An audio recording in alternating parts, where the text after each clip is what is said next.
Hey guys, Backyard Scientist here, and this is a huge rare earth magnet. It can hold 800 pounds. So today we're gonna see what happens when molten iron touches this magnet.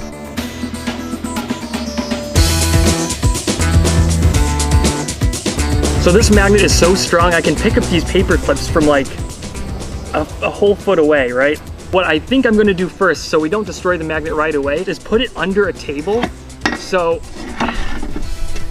ouch, I forgot that was under there. So I've got the 800-pound magnet and I'm putting it right under the thermite.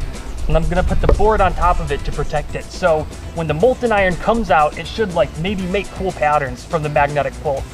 What I'm trying to do is create a cool metal sculpture that looks like something you'd get while playing with ferrofluid. And if you don't know what ferrofluid is, it's a pretty cool toy. It's basically magnet shavings suspended in an oil.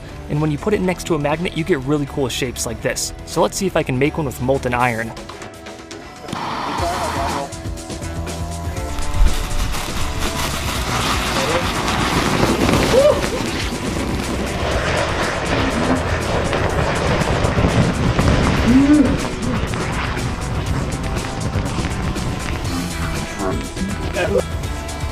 I like how it goes. Magnet's fine. All right, so we're gonna see if this is actually molten iron that got attracted to the magnet. Oh yeah, I can feel it picking up stuff. Pretty much all of this is molten iron. It's picking up a lot.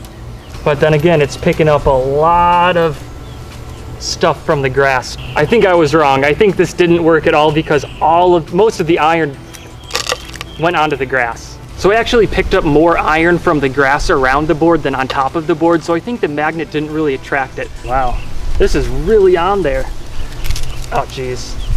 When they said 800-pound pull, they weren't lying. Look at this. Whoop.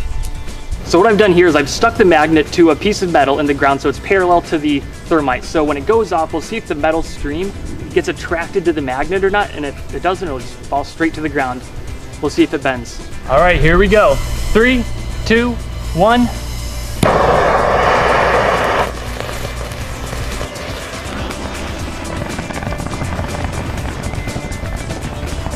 So that thermite turned the wooden bowl into a raging firestorm, but I'm beginning to think that there's no reaction between molten metal and magnets. In fact, I think that molten metal and magnets don't mix very well at all. That was pretty cool. I might have broken my magnet though. It was completely engulfed in the flames right there, but it's not very hot. Okay, it's kind of hot, but not like destroyed hot. Once magnetic materials reach a certain temperature, they lose their magnetism. That's 600 for this magnet and 1400 degrees Fahrenheit for iron. This is called the Curie point, and below it the magnetic fields are nice and aligned, but above it they're totally random. This is why we don't see any attraction between the molten iron and the thermite. The iron hasn't cooled enough to align into a magnetic field yet. Yeah, so this is the wood bowl that the thermite fell into. There's not much left, but it's got a pretty cool pattern in there. Now I just want to see how much iron is in here, so see if it grabs it. Oh yeah, there's a big chunk of it. Man, it's pinching me, ow! Oh, that really hurt. The magnet actually pulled that metal so hard, it cut me when it hit my finger. So these things are no joke. I think our last test is to do the thermite directly onto the magnet. I don't want to destroy my magnet. All right guys, now it's the time you've been waiting for. I've got the magnet in the bowl. I've got the thermite above it. Let's see if anything crazy happens. Place your bets down below in the comment section. Tell me what you think's gonna happen. 3, 2, 1.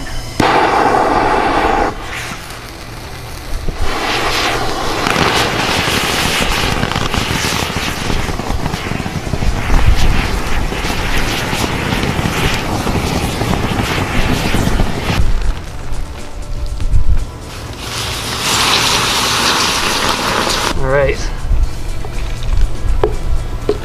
It is pretty hot. I can see lumps of steel like right here. This is a huge just lump of iron, but I think it's lost its magnetism to the magnet. And I think the magnet's cracked in a couple places. Break the stuff off. It's hot.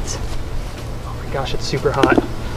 So this is the remains of the magnet after the thermite hit it. It's, you know, it's pretty much shattered. The thermite like heated it up too fast and it cracked. And when magnets get super hot, they lose their magnetism. So this magnet is basically just an ugly, stinky paperweight now. So At least now we know what happens when molten metal, molten iron touches a magnet. So I'll see you next time. Bye.